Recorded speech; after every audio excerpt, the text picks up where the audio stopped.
Assalamualaikum warahmatullahi wabarakatuh. Salam sejahtera untuk kita semua. Kami dari kelompok 1 dengan beranggotakan 5 orang, yaitu saya sendiri, Sri Izzati Rahayu. Yang kedua ada Daulud Putra Harian. Yang ketiga ada Rafiful Hadi Al-Hakimi. Yang keempat ada Robi Ratko Sadiah. Dan yang kelima ada Sri Wahyuni. Dalam video ini, kelompok kami akan mempresentasikan materi tentang pengertian sejarah sebagai ilmu dengan dosen pengampu Dr. Akmal SPD MHum. Selamat menyaksikan. Baik, saya akan menjelaskan pengertian sejarah menurut beberapa para ahli. Yang pertama itu menurut Sartono Kartodirjo yang dikutip oleh Haryono berpendapat bahwa sejarah menceritakan kejadian dengan membuat kembali peristiwa tersebut secara verbal. Yang kedua, Muhammad Yamin berpendapat bahwa sejarah adalah ilmu yang berhubungan dengan cerita sebagai hasil penafsiran kejadian masa lalu. Yang ketiga, Muhammad Hatta berpendapat bahwa sejarah adalah pemahaman masa lalu yang mengandung berbagai dinamika dan problematika manusia. Sejarah adalah kejadian atau peristiwa yang terjadi di masa lampau dan disusun secara sistematis berdasarkan bukti-bukti yang dapat dipertanggungjawabkan seperti peninggalan atau catatan, serta merupakan ilmu pengetahuan yang mempelajari perkembangan kehidupan manusia di masa lalu untuk memahami dinamika atau perubahan yang terjadi. Selanjutnya, saya akan menjelaskan tentang pengertian sejarah sebagai ilmu. Sejarah sebagai ilmu adalah pengetahuan sistematis tentang peristiwa masa lalu yang disusun secara objektif, berdasarkan metode ilmiah dan bukti yang tervalidasi. Para ahli seperti Sidi Ghazalba mendefinisikannya sebagai masa lalu manusia dan sekitarnya yang disusun secara ilmiah dan lengkap dengan tafsiran yang memberi pengertian. Sementara itu, Sartono Kartodirjo melihatnya sebagai gambaran masa lalu manusia sebagai makhluk sosial yang disusun secara ilmiah dan lengkap. Baiklah, sebelumnya perkenalkan nama saya Sri Wahyuni. Di sini saya akan membahas materi mengenai perkembangan sejarah sebagai ilmu. Dan dapat kita lihat pada buku Pengantar Ilmu Sejarah oleh Kunto Wijoyo yang di sana membahas mengenai berbagai cara perkembangan sejarah sebagai ilmu itu, yaitu ada 4.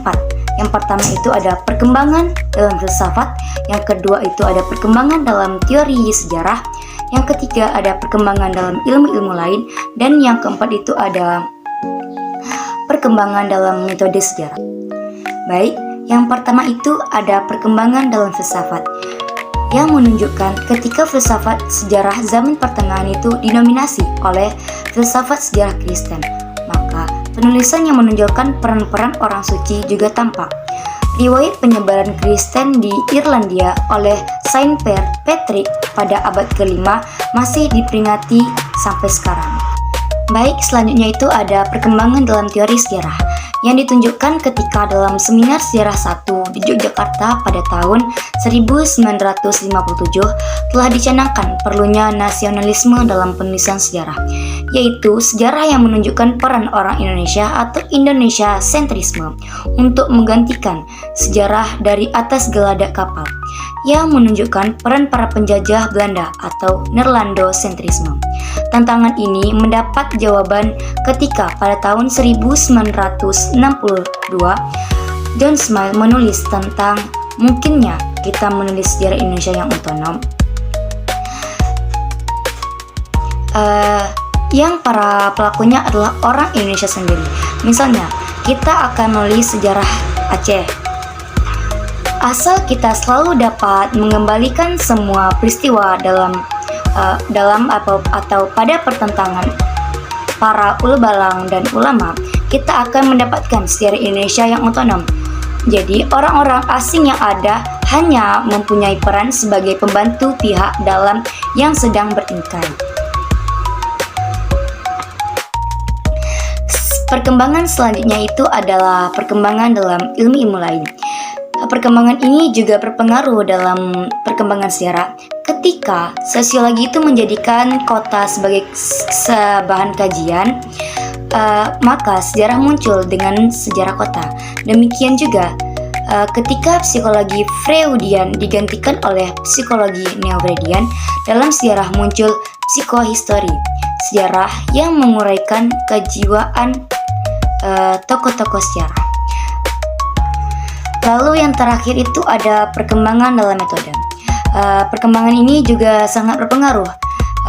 Ketika dalam sejarah muncul metode kuantitatif, maka di Amerika dan Eropa itu juga muncul sejarah kuantitatif, karena di tempat-tempat itu sumber sejarah lama sangat memungkinkan untuk dikuantifikasikan.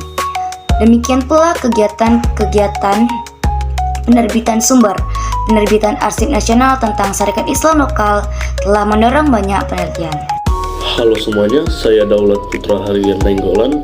Pada kesempatan kali ini saya akan menjelaskan tentang 3 ciri utama sejarah sebagai ilmu, yaitu bersifat empiris, memiliki objek, dan memiliki teori.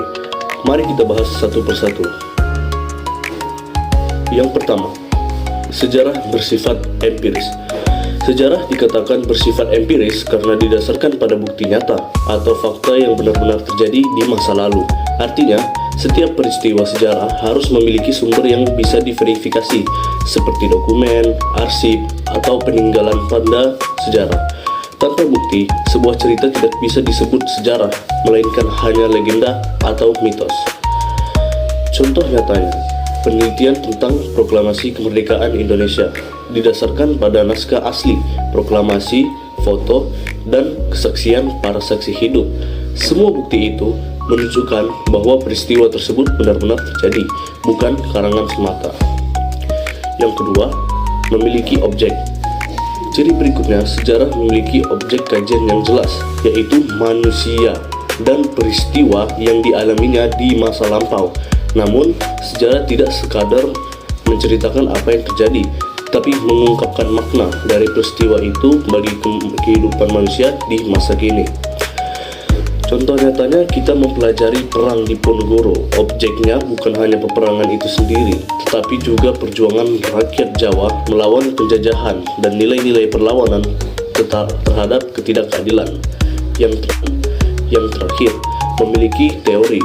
Sebagai ilmu, sejarah juga memiliki teori dan metode ilmiah untuk menganalisis masa lalu.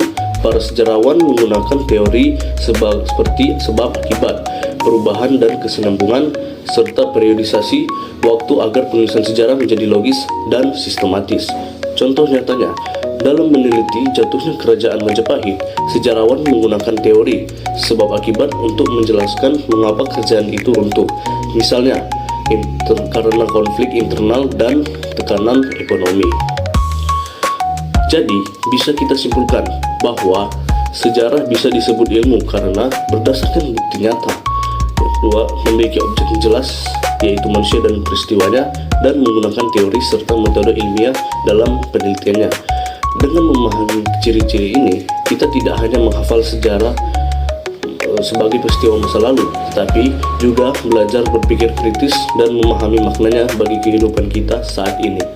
Baik, ciri yang keempat itu mempunyai generalisasi. Generalisasi dapat diartikan sebagai penarik kesimpulan secara umum. Penarikan kesimpulan ini akan selalu ada di setiap penelitian, karena generalisasi ini akan menjadi dasar penelitian yang bersifat sederhana. Kelima, yaitu mempunyai metode. Metode mengacu pada pendekatan, prosedur, proses, atau teknik sistematis yang digunakan dalam penyelidikan. Sistematis suatu disiplin ilmu tertentu untuk memperoleh objek dan bahan yang diteliti. Sekian materi dari saya, terima kasih. Dari presentasi kelompok kami tadi, dapat kita ambil kesimpulan bahwasanya sejarah bukan hanya peristiwa atau catatan di masa lalu, tapi sejarah adalah ilmu yang memiliki metode, teori, dan pendekatan tersendiri. Dan kita juga dapat dari sejarah ini melihat tentang bagaimana perkembangan masyarakat, budaya, dan juga peradaban manusia di masa lampau. Sejarah juga mengajarkan kita tentang peristiwa di masa lalu untuk bagaimana kita menghadapi tantangan di masa depan. Dan sejarah juga berperan dalam dalam membangkitkan rasa persatuan dan dalam membentuk suatu rasa tanggung jawab. Oke, demikianlah presentasi dari kami mengenai pengertian sejarah sebagai ilmu. Kami berharap penjelasan yang kami berikan dapat menambah wawasan dan pemahaman kita semua. Kami juga menyadari bahwa terdapat kekurangan dalam penyampaian materi ini. Untuk itu, kami sangat terbuka terhadap kritik dan saran yang membangun. Terima kasih atas perhatian dan waktunya. Kami akhiri. Wassalamualaikum warahmatullahi wabarakatuh.